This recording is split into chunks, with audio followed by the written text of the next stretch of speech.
Hi, I'm the programmer of this plugin, you know that. Let's just dive into. I don't know how to start a video, I'm not a YouTuber. So first of all, you have to install the ComfyUI and the ComfyUI for Photoshop plugin, and then launch the Adobe Photoshop.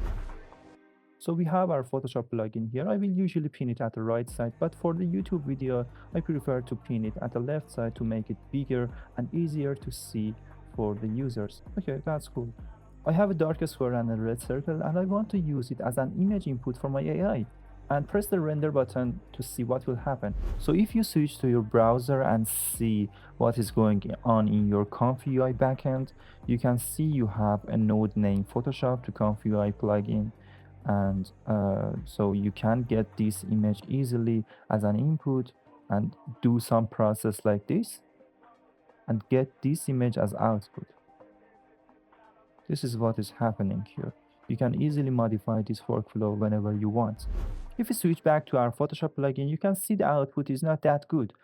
And this is just a random image, just based on the input image. I didn't wrote any prompt. I will add some prompt like red bird to see what will happen. So it just reimagined the input image and replaced it with red bird. I can even add more prompt like a red bird on a stone and see what will happen.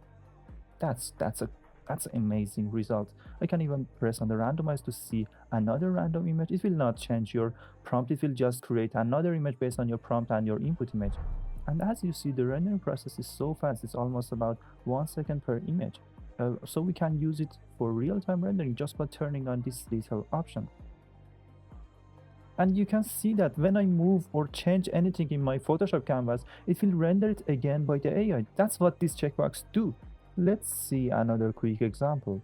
I have a cute big little fat man on my Photoshop, and I'm using this prompt to see what will happen. Fat man, stranger, movie, cinematic, and red light. And then I'm using the simple brush tool to draw something on my Photoshop. And as you see, when I change anything in my Photoshop, it will change in real time in my AI. And I can keep spamming adding it as a layer because it is trying to make it better and better. And this is my final result just in about 30 seconds. That's it.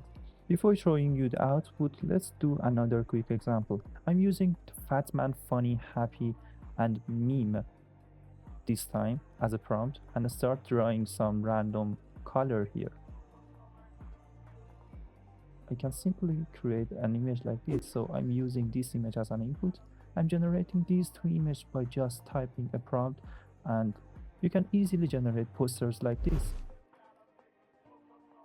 This plugin is completely free, so thank you for supporting me and subscribing this channel, or you can even like this video if you want. We have a section that I didn't talk about. We have a section named Creativity Slider. It means when you decrease this slider, the AI will be less creative and more look like the input image you have in your Photoshop. And when you increase that slider, the AI will be more creative as you see. It will actually look more to your prompt. And you should know if you press on the empty space on your plugin, it will add the image as a layer in your Photoshop. That's it. And it will generate again based on the new image added as a layer to your Photoshop. So it will add more detail to your input image. Let's test something. I want to draw something on a photo and let the AI just help me to imagine it. I have this cute bird here. I want to add some wings on it and start painting with brush tool like this. Oh, okay, that's cool. And as you see, it's just trying to add more details here. We have a cute little bird here. I don't know why. I want to add some detail like this. Oh, what is that? We can just help the AI by type some prompt, yellow light on stone. I will add it as a layer, and I can mask the area I want because the bird is not that cool on this image. I will mask the area that I'm happy with, like this. But to be honest, that was too easy. Can we do the same thing on a real man? I'm gonna draw something look like a rope on him and make it a little bit harder by adding this random line. I will press the render button to see what the result is. Okay, it's not look like a rope because we didn't type the rope on the prompt section. It looks like a rope, but it doesn't have much detail. So I will add it as a layer and press the render button again. Okay, it does have the detail that I want. I can just add it as a layer and mask the area that I like. I will mask the whole area but face. This is the final result. Let's test what image to image scribble actually do.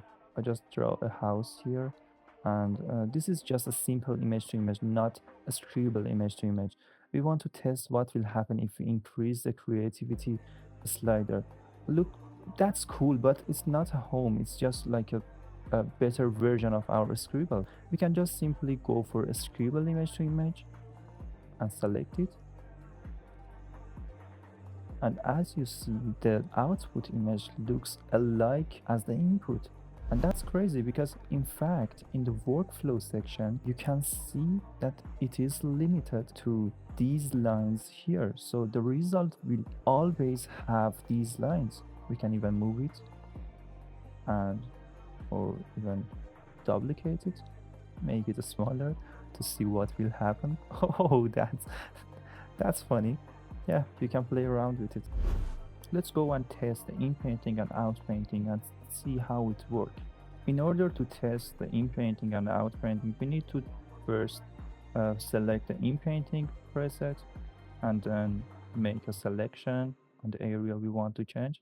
For example, I want to change the lips. You can even type the lips on the prompt to help the AI. As you see at the back end, we can see the mask sent to the workflow and the lips changed.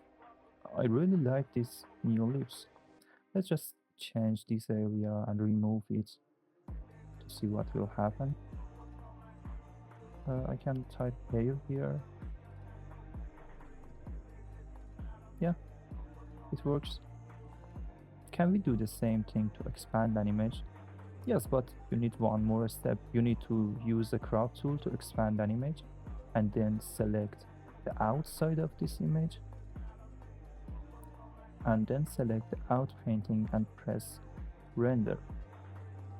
In this example, the AI thinks the woman is under the water.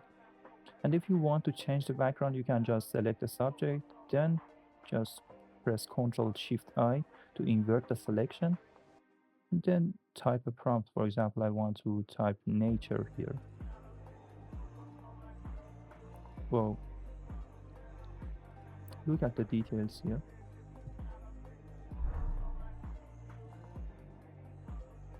This is amazing. And I didn't even have much time to talk about image to image line control, text to image, style by image, and upscaler.